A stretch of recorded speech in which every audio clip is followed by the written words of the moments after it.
Tuhan bersamamu.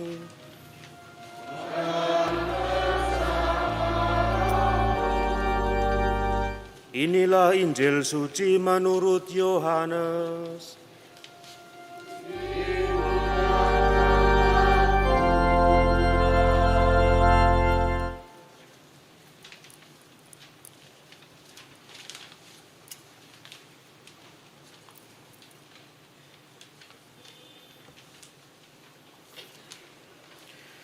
Dalam percakapannya dengan Nikodemus, Yesus berkata, "Begitu besar kasih Allah akan dunia ini, sehingga Dia telah menganugerahkan putranya yang tunggal, supaya setiap orang yang percaya kepadanya tidak binasa, melainkan memperoleh hidup yang kekal. Sebab Allah mengutus putranya ke dalam dunia bukan untuk menghakimi dunia, melainkan supaya dunia diselamatkan melalui Dia. Siapa saja yang percaya kepadanya, ia tidak akan dihukum. Siapa saja yang tidak percaya, ia telah berada di bawah hukuman, sebab ia tidak percaya kepada Putra Tunggal Allah." Demikianlah sabda Tuhan.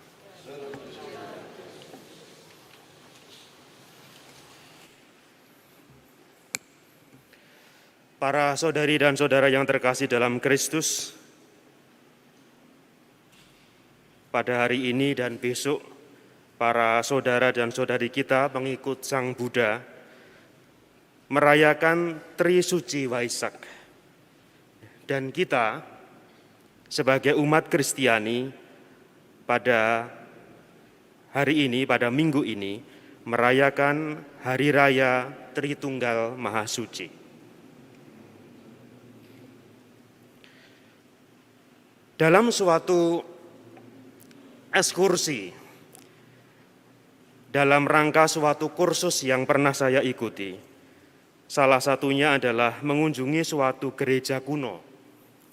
Ketika berkunjung di gereja kuno itu, ada seorang rekan sekursusan yang tentu saja tidak Katolik, yang bertanya kepada saya, "Bung, sampean ini Katolik toh?" Jawab saya, "Iya." "Mengapa?"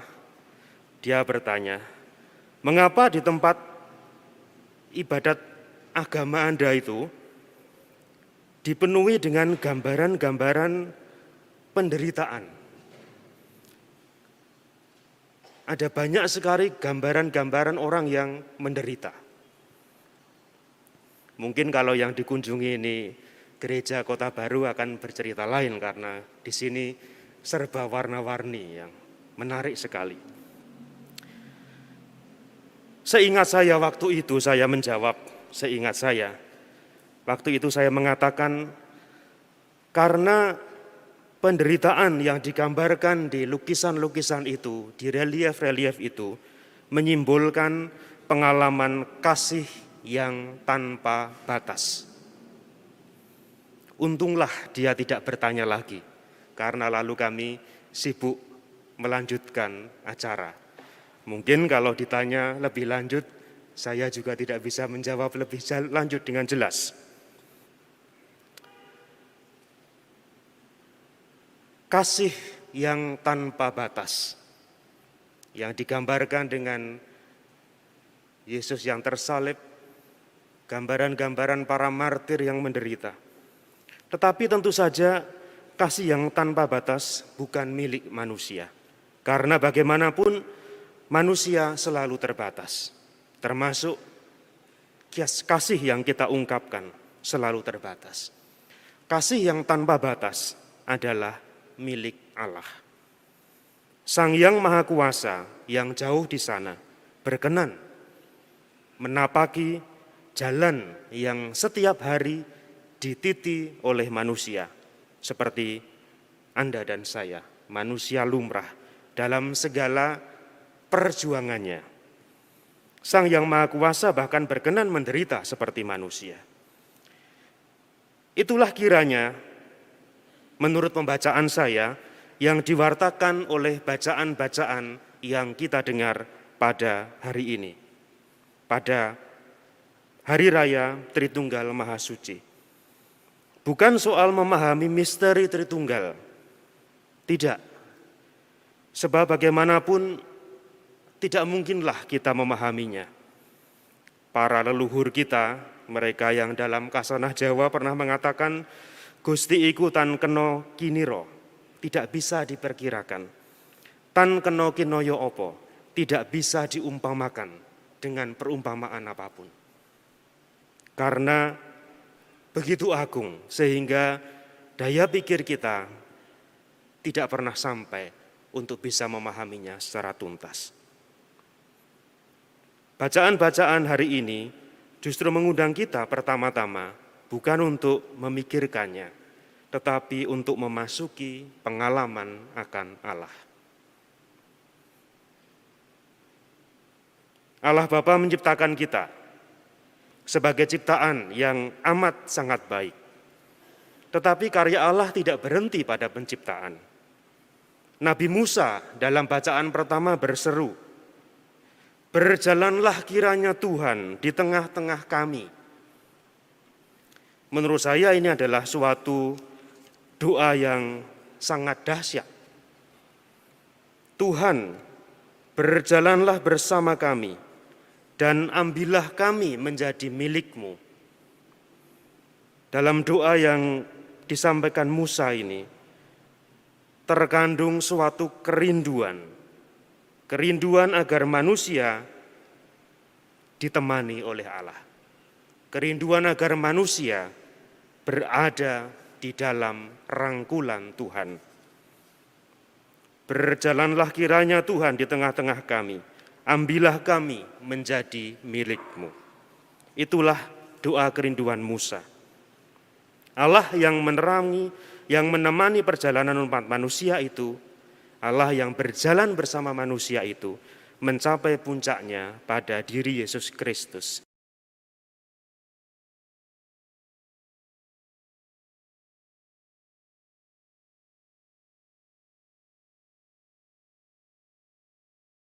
Manusia. Dan setelah Tuhan Yesus naik ke surga, Roh Kudus yang kita rayakan pada minggu yang lalu hadir menjadi penghibur bagi kita, bagi setiap dari kita.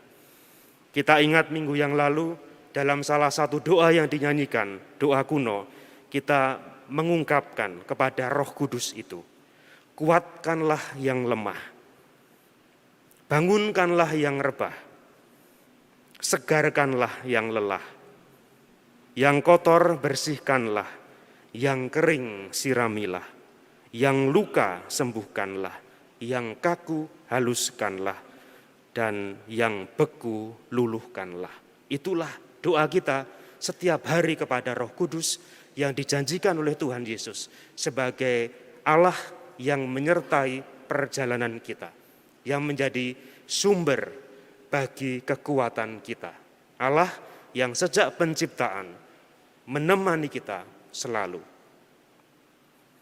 Maka dalam Roh Kudus, misteri Tritunggal akhirnya menjadi pengalaman mistik, yakni pengalaman perjumpaan kita dengan Allah dalam kehidupan sehari-hari, di dalam keluarga, di dalam lingkungan kerja, di dalam masyarakat. Iman adalah pengalaman kita akan kebaikan Allah, akan Tuhan yang berjalan bersama kita. Memang tidak selalu dalam pengalaman yang terang benderang. Seringkali yang kita alami adalah pengalaman abu-abu. Tidak jarang kelabu, bahkan tragis. Tidak jarang pula demikian kompleks dan rumit di dalam kehidupan sehari-hari, dalam perjuangan kita menampaki hidup sehari-hari.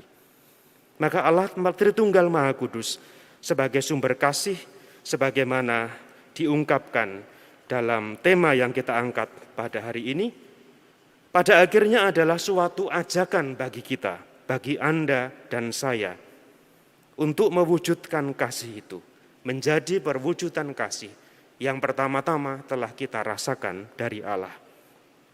Para saudari dan saudara yang terkasih, dalam Injil yang lain, dalam Injil Lukas, Tuhan Yesus pernah bersabda, "Barang siapa memberi air sejuk secangkir saja kepada salah seorang yang kecil ini karena ia muridku, sesungguhnya ia tidak akan kehilangan upahnya." Secangkir air bening sudah merupakan pernyataan kasih Tuhan, dan itu pula bisa menjadi pernyataan Allah yang berkarya. Itulah yang diajakkan kepada kita.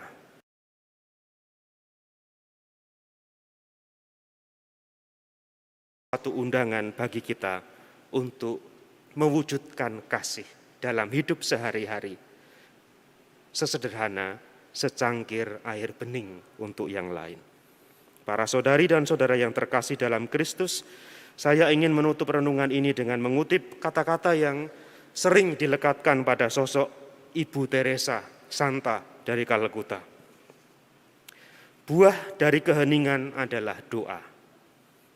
Buah doa adalah iman. Buah iman adalah kasih. Buah kasih adalah pelayanan. Dan buah pelayanan adalah damai sejahtera. Marilah kita mohon iman kepada Tuhan dan mohon kekuatan untuk menyerap kasih-Nya untuk kita wujudkan dalam hidup kita sehari-hari. Dimuliakanlah Tuhan kini dan sepanjang masa. Amin.